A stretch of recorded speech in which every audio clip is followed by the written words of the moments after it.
Hello everyone, I welcome you all at HSSC computers YouTube channel. तो हमारे insurance की series continue है। Mains के लिए मैंने क्लासेस शुरू कर दी हैं। पहले मैं इंश्योरेंस कवर कराऊंगी, उसके बाद दूसरे सब्जेक्ट कवर कराऊंगी। तो जो छोटे छोटे सब्जेक्ट है पहले मैं वो करा रही हूँ, और वो जो जिनके पूरे चांसेस है कि वो पेपर में आएंगे ही आएंगे, सिलेबस भी चेंज होगा तो भी वो आएंगे, तो वो मैंने शुरू कर रखे हैं। ये हमारी इंश्योरेंस की क्लास नंबर 4 है। 3 क्लासेस हो चुकी हैं। पहले आप उनको देखिएगा, क्योंकि मैं देखो उनकी कंटिन्यूटी में ही मैं आगे शुरू कर रखा है मैंने, जो भी हमारी 3 क्लासेस हुई हैं उसके बाद से। लेकिन आप अगर डायरेक्ट आज 4th क्लास देखेंगे तो आपको कुछ भी समझ नहीं आएगा, क्योंकि इसकी कंटिन्यूटी में आगे क्लासेस है। ठीक है, तो आज हमारी क्लास नंबर 4 है। चलिए शुरू करते हैं।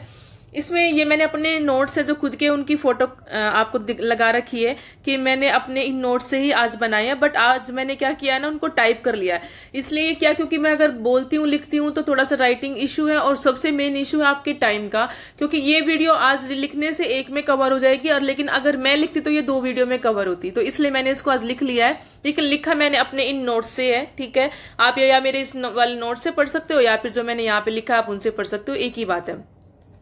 तो आज हम इंश्योरेंस के प्रिंसिपल्स पढ़ेंगे। लास्ट क्लास में मैंने आपको बताया था कि मैं प्रिंसिपल के बारे में बताऊंगी। जो बीमा पॉलिसी होती है उसके कई सारे सिद्धांत होते हैं। वो कौन कौन से सिद्धांत है जो हमें और बीमा पॉलिसी दोनों कंपनी को, बीमा कंपनी दोनों को साइमल्टेनियसली फॉलो करने होते हैं। तो सबसे पहले आपका principle of utmost good faith, इसको बोलते हैं सर्वोच्च सद्भावना का सिद्धांत। ये सिद्धांत क्या होता है, देखो यहां से पता चल रहा है, फेथ से आपको ये वर्ड पता चल लगा ना, गुड फेथ। दैट मीन्स जैसे आप किसी के दोस्त हो, आपका कोई दोस्त है, तो आप एक दूसरे में फेथ रखते हो, तभी आपने उसको दोस्त बनाया। मतलब आप कोई भी बातें उनसे नहीं छिपाओगे, और वो भी ये कंडीशन है कि आप सारी बातें हमें बताएंगे, या फिर कोई आप मजबूरी में एक दूसरे के काम आएंगे। तो ये होता है गुड फेथ। तो सेम यहाँ पे काम करता है कि आपने अगर कोई पॉलिसी ली है तो आप बीमा कंपनी से कोई भी बात नहीं छुपाएंगे। ठीक है, और सेम बीमा कंपनी की ये जिम्मेवारी बनती है कि आपको कोई भी पॉलिसी दे तो उसमें से जितनी भी हिडन चीजें वो सारी की सारी आपको बता दें कि सर आप ये पॉलिसी लेंगे तो हम आपको ये देंगे, आप ये लेंगे तो हम आपको ये देंगे। और ऐसे ही आपके कि आप कोई भी चीज, कोई पॉलिसी ले रहे हो, कोई इंश्योरेंस करा रहे हो, तो आप अगले से झूठ नहीं बोलोगे, आप सारी बातें उनको सच बताएंगे। तो क्या होता है, मतलब बीमा लेते समय दोनों कंपनी, बीमा कंपनी और पॉलिसी धारक दोनों को क्या करनी होती है, सच्चाई बतानी होती है। तो ये प्रिंसिपल कौन सा होता है, गुड फेथ प्रिंसिपल होता है। देखो अगर एग्जांपल के तौर पर मैं आपको बताऊं, अगर आप हेल्थ इंश्योरेंस ले रहे हैं तो आपको पहले से मौजूद बीमारी, जो भी जैसे बीमारी, जैसे डायबिटिक है, कोई और बड़ी बीमारी, तो आपको उसे नहीं छुपानी चाहिए। ठीक है, सेकंड बात करते हैं, सेकंड प्रिंसिपल है प्रिंसिपल ऑफ इंश्योरेबल इंटरेस्ट, बीमा योग्य हित का सिद्धांत। देखो इसमें क्या होता है, इसमें क्या होता है कि जैसे आपने कोई बीमा लिया है, तो आप, इसका मतलब है कि इंश्योरेबल इंटरेस्ट, मतलब जिन चीजों में आपका इंटरेस्ट है, जो आपके हित के योग्य है, जो भी आपके लिए जिसमें आपका हित है, आप सिर्फ उन्हीं चीजों का बीमा लोगे, ना कि आप किसी चीज और चीज का। जैसे मैं आपको एग्जांपल दूं कि आप अपनी स्कूटी का, अपनी बाइक का, अपनी गाड़ी का, किसी भी चीज का, आपका खुद की चीज का आप बीमा कराएंगे, आप पड़ोसी की चीज का बीमा नहीं कराएंगे। जैसे पता चले कि भाई कोई रिक्शा वाला यहाँ पे रहता है, आप क्या करोगे, उसका पोता भी रिस्क की जॉब है, कभी भी आप रोड पे ये जाएगा तो अगले दिन आएगा ही नहीं। और तो आपने क्या किया, उसकी रिक्शा का इंश्योरेंस करा दिया, जो प्रीमियम पे करना था, चलो छोटा मोटा प्रीमियम ही दो, 10-12 हजार हम पे कर देंगे, लेकिन निपट लेगा तो हमें लाखों मिलेंगे। तो आपने उसकी पॉलिसी का इंश्योरेंस करा दिया, और जैसे ही वो मरा तो आपने उसका पैसा खा लिया। मतलब इस टाइप की कोई भी चीज आप नहीं कर सकते। आप क्या करेंगे, अपनी ही चीज का बीमा कराएंगे, किसी पड़ोसी की चीज का बीमा नहीं कराएंगे। ठीक है, इसका सीधा सा एक एग्जाम्पल है। उसके बाद थर्ड है प्रिंसिपल ऑफ इंडेमिनिटी। ये क्या होता है, क्षतिपूर्ति का सिद्धांत होता है। मतलब बीमा का उद्देश्य नुकसान की भरपाई करना है, ना कि मुनाफा कमाना है। ये आपको साफ साफ बताती है बीमा कंपनी की, सर मैडम जो आप हमसे पॉलिसी ले रहे हैं, हम आपके नुकसान की भरपाई इसमें करते हैं, ना कि हम आपको इसमें पैसा कमा के देते, कोई फायदा नहीं होता। ये आपको कैसे समझ आएगा, मैं आपको नीचे बताऊंगी कि जैसे मान लो एक एग्जांपल भी देखो, जैसे आपकी दुकान में अगर 2 लाख का सामान जल गया तो बीमा कंपनी आपको 2 लाख तक ही देगी, उससे ज्यादा आपको नहीं देगी। मतलब आप कल को क्लेम कर दो कि मेरी दुकान में तो 4 लाख का सामान था, लेकिन आपकी दुकान में कितना भी हो, या कितना ही कम हो कितना ही ज्यादा, उससे कोई फर्क नहीं पड़ता। आपने जितना बीमा कराया है आपको उतना ही मिलेगा। ये आपके क्या कहते हैं, आपके मतलब पैसे कमाने का साधन नहीं है, ये आपकी जो क्षति हुई है उसकी पूर्ति का ये साधन है बीमा। ठीक है, इंश्योरेंस। 4 देखो प्रिंसिपल ऑफ कंट्रीब्यूशन, यानी योगदान का सिद्धांत है। इसमें क्या होता है कि जैसे जितना आपने बीमा कराया है, किसी भी चीज का बीमा कराया, 2 लाख का, 5 लाख का आपका कवर है, तो क्या करेगी आपने क्या किया कि एक कंपनी से आपने पॉलिसी करा ली अपनी कार की 5 लाख रुपए से, आपने दूसरी कंपनी से भी पॉलिसी करा ली 5 लाख रुपए की, तीसरी कंपनी से भी आपने पॉलिसी करा ली 5 लाख रुपए की। तो ऐसे अगर आपकी कार इन केस मिस हो जाती है, जल जाती है, तो आप ऐसा नहीं करेंगे कि आपने पहले से भी 5 लाख ले लिए, दूसरे से भी 5 लाख ले लिए, तीसरे भी 5 लाख ले लिए, वो नहीं करेंगे। यहाँ पे योगदान होगा कि अगर आपने 2 कंपनी से बीमा करा रखा है, आपकी कोई 100 रुपए की चीज है तो 50 रुपए एक कंपनी देगी, 50 रुपए आपको दूसरी कंपनी देगी, यानी योगदान देके आपको पैसा मिलेगा। ऐसा नहीं कि 100 आपने पहली कंपनी से ले लिया और 100 आपने दूसरी कंपनी से भी ले लिया। ठीक है, देखो अगर आपने एक ही चीज का बीमा तो अलग अलग कंपनियों से कराया है, तो जो नुकसान हो दोनों कंपनियां क्या करेंगी, अनुपातिक रूप से योगदान करेंगी, ना कि आपको दोनों कंपनियां पूरा देंगी। ठीक है, ये समझ आ गया आपका कि आधा, जैसे 1 लाख रुपए का नुकसान हुआ तो आधा आधा देंगी, दोनों कंपनियां अनुपात में तय करेंगी। ये होता प्रिंसिपल ऑफ कंट्रीब्यूशन, योगदान का सिद्धांत। प्रिंसिपल ऑफ सब्रोगेशन क्या होता है, प्रतिस्थापन का सिद्धांत। मतलब देखो इसमें क्या होता है, जैसे आपने आपकी कार थी, आपकी कार मान लो खो गई, खोने के बाद आपने बीमा करा रखा था, आपने कंपनी की तरफ रुख किया, कंपनी में आपको पैसे लौटा दिए, तो आपकी कार जितने भी लाख की थी आपको सारा का सारा आपको मिल गया पैसा। ठीक है, आप मिल गया, आप सिट बैक रिलैक्स। लेकिन फिर कुछ ऐसा हुआ कि बहुत साल के बाद किसी काबिल अफसर ने आपकी कार को ढूंढ दिया, तो आप जब आपकी कार मिल गई है तो उस टाइम पे उस कार पे पूरा आधिपत्य किसका है, बीमा कंपनी का है, ना कि आपका है। ठीक है, फिर आपको कोई क्लेम नहीं कर सकते कि चलो भाई स्क्रैपिंग है, इसको बेच के मुझे पैसा दे दो, स्क्रैप में चली जाएगी, ऐसा कुछ भी नहीं है। आपको पूरा पैसा मिल गया, आपको अपना हक मिल गया, उसके बाद उस कार पे किसका हक है, बीमा कंपनी का हक है। ठीक है, तो आज जब अगर कंपनी आपको किसी नुकसान की भरपाई कर देती है तो उस चीज पर किसका हक हो जाता है, कंपनी का हक हो जाता है। देखो एक कार वाला मैंने आपको एग्जाम्पल बता दिया। इन प्रिंसिपल को आप कुछ ऐसे याद कर सकते हैं, मैंने थोड़ा शॉर्ट लिखा है। फर्स्ट था principle of utmost faith, faith मतलब आप क्या करेंगे, कंपनी को सच बोलेंगे। सेकंड था प्रिंसिपल ऑफ इंश्योरेबल इंटरेस्ट, मतलब आपका अपना हित होना चाहिए, ना कि पड़ोसी का। ठीक है, इंडेमनिटी मतलब सिर्फ नुकसान की भरपाई होगी, आपको पैसे कमाने के लिए हमारी कोई कंपनी नहीं है। कंट्रीब्यूशन मतलब सब मिलके देंगे, अगर 100 रुपए है तो 50 एक कंपनी देगी और 50 आपको दूसरी कंपनी देगी। सब्रोगेशन क्या होता है कि भरपाई के बाद जो हक है वो किसका होगा, बीमा कंपनी का। तो आप इन शॉर्ट टर्म से भी इनको याद रख सकते हैं। उसके बाद 6 आता है प्रिंसिपल ऑफ लॉस मिनिमाइजेशन, मतलब हानि न्यूनतम करने का सिद्धांत। जैसे कि बीमा लेने वाले की जिम्मेवारी है कि नुकसान को कम से कम करने की कोशिश करे। जैसे कि मान लो आपकी दुकान है, उसमें आग लग गई, मैंने एग्जाम्पल भी दे रखा है यहाँ पे, दुकान का नीचे आपकी दुकान में आग लग गई, तो आपको क्या करना है, उस सामान को तुरंत बचाना है, जितना बचाने की कोशिश करनी है, फिर फायर ब्रिगेड बुलानी है, आपको उसको बचाने की कोशिश करनी, ना कि आप खड़े होकर देखते रहे कि जी ठीक है जो भी बचा हुआ है सबको जलने दो, बीमा कंपनी पैसा तो पूरा दे ही देगी। नहीं, आपको ऐसा नहीं करना, आपको हो सके तो उसको लॉस को मिनिमाइज करने की कोशिश करनी है। ठीक है, नेक्स्ट है 7th principle of cause Proxima, निकटतम कारण का सिद्धांत। ये क्या है, जैसे इसमें मैंने एग्जांपल दे रखा है आपको, एक जहाज का एग्जांपल दे रखा कि जब मान लो कोई जहाज है, शिप का बीमा होता है, हम पढ़ेंगे आगे, मराइन इंश्योरेंस सिलेबस के अंदर भी दे रखा है। मान लो आपने पूरी शिप का बीमा करा रखा है, वो माल लेके दुबई जा रहा था, रास्ते में कोई ऐसे उसमें फंसा वो समुद्र में और सारा का सारा माल आपका बह गया। ठीक है, तो उस टाइम पे क्या होगा, प्रिंसिपल ऑफ कोज प्रोक्सिमा का मतलब है कि सबसे जो निकटतम कारण है ना, उसके अकॉर्डिंग आपको पैसे देना, ना कि कोई लंबी दूरी के कारण। जैसे भाई जहाज में पानी कैसे घुसा, उसके भाई चूहों ने काट रखा था, लोहे की पाइप में जंग लगा हुआ था, इस वजह से जहाज में पानी घुसा और पानी में सारा सामान गिर गया। निकटतम कारण क्या है कि जहाज के माल का बीमा हो रखा था और माल सारा समुद्र में गिर गया, तो आपको पैसे मिलेंगे। ठीक है, ये है उसका निकटतम कारण। अगर आपको किसी जहाज ने चूहों ने काट रखा है, जहाज को खराब कर रखा, तो पॉलिसी में ये कवर नहीं है, तो बीमा कंपनी आपको भुगतान नहीं करेगी। ठीक है, ये एग्जांपल पढ़ लेना, मैंने इसमें दे रखा है। तो इसके भी मैं अगर शॉर्ट नटशेल में आपको लिखूं तो लॉस मिनिमाइजेशन का मतलब है खुद नुकसान कम करने की कोशिश होगी, कोज प्रोक्सिमा का मतलब है नजदीकी कारण देखा जाएगा। ये 2 आपके और बच गए थे, तो ये सारे के सारे आपके इसमें प्रिंसिपल कवर हो गए हैं। अब मैं एक और जो आपको बचाव इंश्योरेंस में आ गए वो भी करा देती हूँ। अब मैं आपको बताती हूँ कि क्या होता है एक्सपोर्ट क्रेडिट इंश्योरेंस क्या होता है। देखो, एक्सपोर्ट क्रेडिट इंश्योरेंस से आपको पता चल रहा है, एक्सपोर्ट क्या होता है, जब हम किसी अपने माल को बाहर किसी विदेश में बेचते हैं। ये वो इंश्योरेंस होता है जब आपने अपने माल को किसी दूसरे देश में बेचा। बहुत सारी चीजें अपने देश से दूसरे देश में जाती हैं, तो हम क्या करते हैं, अपने पूरे माल का पहले बीमा करा लेते हैं। तो आपने अपने माल को किसी दूसरे विदेश में भेजा और क्या हुआ कि अचानक से जैसे हमारे आपस में किसी उस देश के साथ संबंध खराब हो गए, युद्ध हो गया कोई, तो युद्ध ना होने की वजह से आपका पैसा नहीं आ पाया। ठीक है, कोई पॉलिटिकल इश्यू हो गया, अच्छा कोई अगले वाला जिसने आपका माल खरीदा था वो कंपनी दिवालिया हो गई, ठीक है, या फिर आपका माल चला गया, उसने आपको पैसे देने से मना कर दिया। तो ऐसे बहुत बार चांसेस हो सकते हैं कि आपको लॉस होने का बहुत हाई रिस्क रहता है। तो उस टाइम पे हम क्या करते हैं, एक्सपोर्ट क्रेडिट इंश्योरेंस करा लेते हैं। ये क्या होता है, एक तरह की बीमा पॉलिसी होती है जो निर्यात करने वाले व्यापारी यानी एक्सपोर्टर्स जैसे कि आप और मैं, उनको क्या करती है, सुरक्षा देती है कि अगर कोई विदेशी बायर माल देने के बाद पैसे ना दे, बहुत देर से दे या किसी कारण से पैसे देने की स्थिति में न हो, तो बीमा निर्यातक को उसका नुकसान भरपाई करके क्या करता है, उसको बचाता है। ठीक है, ये होता है एक्सपोर्ट क्रेडिट इंश्योरेंस। क्यों जरूरी है मैंने आपको बता दिया कि मान लो अगला पैसे ना दे, कंपनी दिवालिया हो जाए, कोई राजनीतिक कारणों से अटक जाए, युद्ध हो गया, विदेशी मुद्रा में कमी आ गई, कोई भी रीजन हो, तो इससे क्या होगा कि इन सभी सुरक्षा के लिए आपको एक्सपोर्ट क्रेडिट इंश्योरेंस देता है। ठीक है, फायदे क्या है, इसके क्या होगा, भुगतान न मिलने पर आपको आपके पैसों की सुरक्षा मिलेगी, आपके अंदर आत्मविश्वास बढ़ेगा, आप बिना डर के क्या कर पाओगे, विदेश में माल बेच पाओगे, बैंक से कर्ज आपको आसानी से मिल जाएगा। ठीक है, क्योंकि आपका जोखिम कवर हो रहा है, ऑब्वियसली आपको डरने की टेंशन नहीं है, बैंक आपको पैसे देगा।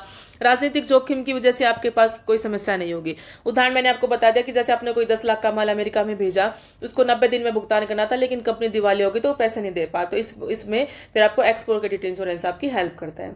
नेक्स्ट हमें आपकी employment practices liability insurance EPLI।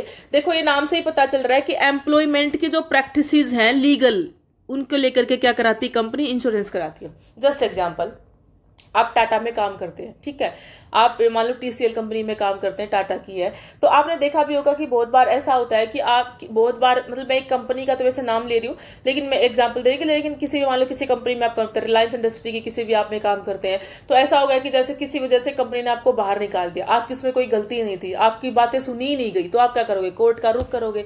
जब आप कोर्ट का रुख करते हो तो कोर्ट को पता चला कि यस भाई कंपनी गलत है, उसने एम्प्लॉय के साथ गलत किया है, जो एम्प्लॉय के प्रॉपर रूल थे उनको फॉलो नहीं किया, तो कंपनी क्या कर देगी, फिर उसके ऊपर जुर्माना ठोकेगी। ठीक है, तो ऐसे आए दिन कंपनी के ऊपर बहुत सारे केसेस होते रहते हैं, तो उस केस में अगर कंपनी अपने घर से पैसा देगी तो उसका तो दिवालिया निकल जाएगा।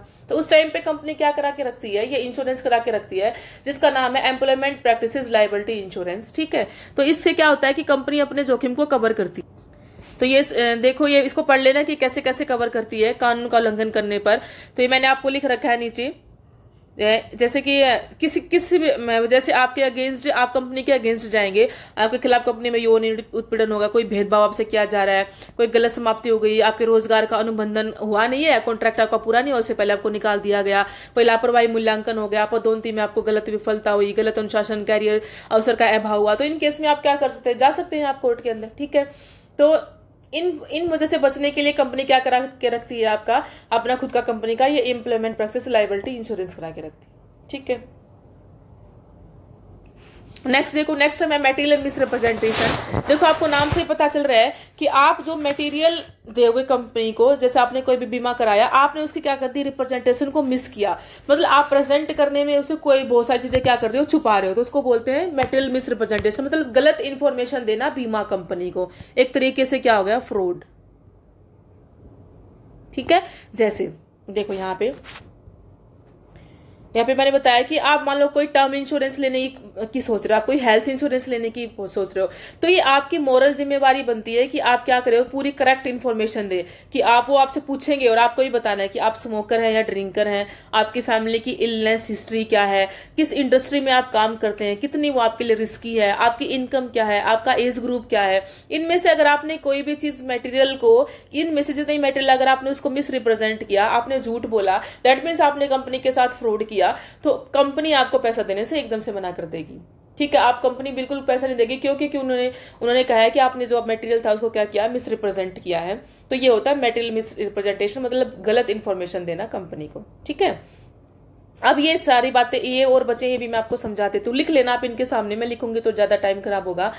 कोलेटरल असाइनमेंट क्या होता है, कोलेटरल असाइनमेंट, देखो कोलेटरल मतलब एक बॉन्डिंग टर्म दिखा रहा है, जैसे मैंने आपके साथ बॉन्डिंग कर ली, ऐसे क्या होता है, इसका एग्जांपल मैं आपको देती हूँ, आप इसको समझ लेना कि जैसे मैंने क्या किया, हाउस लोन ले लिया। ठीक है, हाउस लोन ले लिया मैंने 1 करोड़ का, उसके कुछ दिन बाद क्या हुआ, मेरी डेथ हो गई।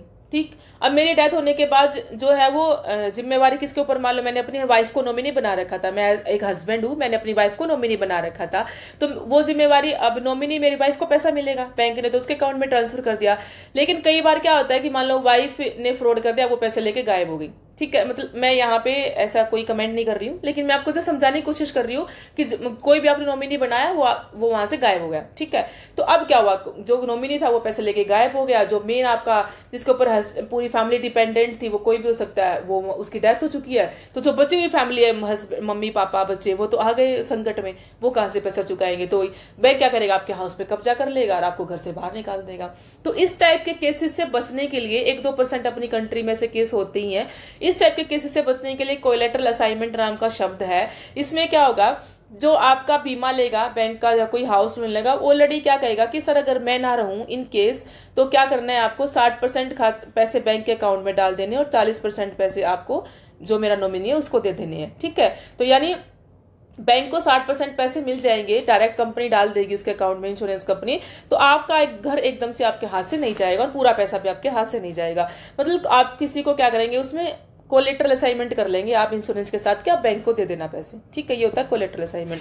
कंटेस्टिबिलिटी पीरियड, ये कंटेस्टिबिलिटी पीरियड एक तरीके से मैंने पहले आपको फ्री लुक पीरियड पढ़ाया था, ये उससे रिलेटेड है। जिसने नहीं पढ़ा वो पहले पढ़ लीजिएगा जाके, क्या होता है free look period. Free look period क्या होता है कि जैसे आपने कोई पॉलिसी ली है, तो आप क्या करेंगे, कंपनी आपको टाइम देगी 15 से 30 दिन का कि अगर आपको हमारी पॉलिसी पसंद नहीं आती है तो आप उसको वापस कर सकते हैं। ये तो हो गया आपकी साइड से अच्छी बात, लेकिन कंपनी की साइड से भी तो ऐसी कोई बात होनी चाहिए। तो ये कंटेस्टिबिलिटी पीरियड क्या होता है, कंपनी के लिए होता है कि आपने पॉलिसी ली है तो 1-2 साल कंपनी क्या करती है, बीमा कंपनी आपके ऊपर पूरी नजर गड़ा के रखती है कि भाई सामने वाले ने मेरे से कोई झूठ तो नहीं छुपाया है, उन्होंने कोई मिस रिप्रेजेंटेशन तो नहीं कर दिया किसी बात का। पता चले आपने आज बीमा लिया, कल आप निपट गए, आपने करोड़ का क्लेम कर दिया। तो इस केस में कंपनी क्या करती है, 1 और 2 साल आपके ऊपर पूरी निगाह जमा के रखती है कि जो उसने सारी बातें बताई हैं, जो कागज वगैरह हैं, उनके पीछे से बहुत चेकिंग होती रहती है कि सब कुछ सही है कि नहीं है। ठीक है, तो जो कंपनी अपने पीरियड में जो टेस्ट करती है आपको, उसको कहते हैं कंटेस्टिबिलिटी पीरियड। अब बारी आती है कंटीजेंट बेनिफिशियरी। कंटीजेंसी शब्द आपने सुना होगा, पॉलिटी में पढ़ा होगा, यानी आकस्मिक, एकदम से कोई आपदा आ जाना। ठीक है, तो ये एक तरीके से वैसे हो गया कंटीजेंसी बेनिफिशियरी बीमा के केस में कि जैसे आप प्राइमरी थे, ठीक है, आपने कोई टर्म इंश्योरेंस ले रखा था, आप अपनी फैमिली में प्राइमरी हो, आपकी होगी डेथ। आपकी जब डेथ हुई तो आपका पैसा आपको कहाँ मिलेगा, जो उस घर में जो सेकेंडरी है। ठीक है, जैसे सेकेंडरी आपकी वाइफ या आपकी हस्बैंड है, आपके मम्मी पापा है, इन केस पता चले वो भी साथ मर गए। ठीक है, कुछ ऐसा केस हो गया कि प्राइमरी भी नहीं रहा और सेकेंडरी भी नहीं रहा। जब प्राइमरी और सेकेंडरी ना रहे तो कंपनी उस टाइप पे क्या करती है, आकस्मिक मृत्यु होने पर आपको कोई कंटीजेंसी, आपका जो नियर बाय होगा उसको आपका पैसा पूरा दे दिया जाता है। तो ये होता है कंटीजेंसी बेनिफिशियरी, मतलब आकस्मिक बेनिफिशियरी। हम उसको बेनिफिशियरी बनाने नहीं चाहते, लेकिन कुछ ऐसी घटना हुई कि उसको बनाना पड़ा आकस्मिक। ठीक है, ये होता है। मोटरिस्ट प्रोटेक्शन इंश्योरेंस एक तरीके से कोलेटरल असाइनमेंट ही होता है। सब स्टैंडर्ड इंश्योरेंस, ये क्या होता है कि जैसे ये एक तरीके से वही होता है कि आपने झूठ बोली, आपने किस कंपनी को बताया नहीं है, क्योंकि आपको पता था कि अगर आप इंश्योरेंस, जैसे आपने कहा कि मैं फिट एंड फाइन हूँ, आपने तो आपका मतलब जो बीमा है वो 10,000 में हो गया, लेकिन आपने क्या किया, सच बताया है। तो उस टाइम पे क्या होगा, जैसे आपको बहुत बड़ी बीमारी है, जैसे मैं एग्जांपल लूँ, बड़ी बीमारी होती है कैंसर हो गया। ठीक है, आपने जब आपको पता चला कि आपको कैंसर है तो आप क्या करोगे, कंपनी से बीमा लोगे, क्योंकि उसे बहुत पैसा लगता है। तो उस टाइम पे जब आप कंपनी को डायरेक्ट सच बता के बीमा ले लो कि भाई मुझे कैंसर है, इस वजह से मुझे बीमा लेना है, तो कंपनी बीमा देती है आपको, लेकिन उसकी कंडीशंस एंड टर्म्स अलग होती हैं। तो जब जो पैसा उसका उस टाइम पे प्रीमियम भी आपका बहुत ज्यादा, क्योंकि कंपनी आपके बहुत बड़े रिस्क को कवर भी कर रही है, आपके बाद आपकी फैमिली को भी कवर कर रही है। तो सब स्टैंडर्ड इंश्योरेंस वो होता है जिसमें आपका प्रीमियम बहुत ज्यादा हो। ठीक है, जो आप प्रीमियम पे करेंगे वो क्या होता है, बहुत हाई होता है, क्योंकि आपकी बहुत बड़ी रिस्क को कवर करती है। तो आपसे पूछा जाए स्टैंडर्ड इंश्योरेंस और सब स्टैंडर्ड इंश्योरेंस, अगर तो सब स्टैंडर्ड इंश्योरेंस कौन सा होता है जिसका प्रीमियम बहुत ज्यादा होता है, और स्टैंडर्ड इंश्योरेंस कौन सा होता है जिसका प्रीमियम कम होता है। ठीक है, हो सकता है आ भी जाए ऐसा। तो चलिए खत्म हो गया। ये मैंने आपको जो जितने भी प्रिंसिपल थे, जितने भी इंश्योरेंस के, वो सारी बातें मैंने एक ही वीडियो में कवर कर दी हैं। फिर भी आपको कुछ लगे कि इसमें छूट गया, आपको कुछ समझ नहीं आया, तो आप टेलीग्राम चैनल पे जुड़ जाना। मैं वहां आपको सारी बातें जो भी समझ नहीं आया आप मुझसे पूछ सकते हैं। पीडीएफ मैं आपको एज इट इज वहां शेयर कर दूंगी, तो आप अपने नोट्स बना लेना वहां से। ठीक है, आज मैंने नोट्स बनाने का टाइम नहीं दिया, आप फ्री पीरियड में इसे नोट्स बना लेना, बनाना जरूर। मेरी वीडियो के भरोसे मत रहना, आप अपने हाथ से लिखोगे तो आधे से ज्यादा तो आपको वैसे ही याद हो जाएगा। ठीक है, तो टेलीग्राम चैनल का लिंक है t.me/HSSC कंप्यूटर्स, यहाँ पे जुड़ जाना आप। कोई डिप्लोमा डिग्री के रिगार्डिंग कोई भी क्वेरी हो, किसी बात पे पीडीएफ चाहिए हो तो वहां मिल जाएगी। तो मिलते हैं नेक्स्ट वीडियो में। Till then thank you so much. पढ़ते रहिए, मुस्कुराते रहिए।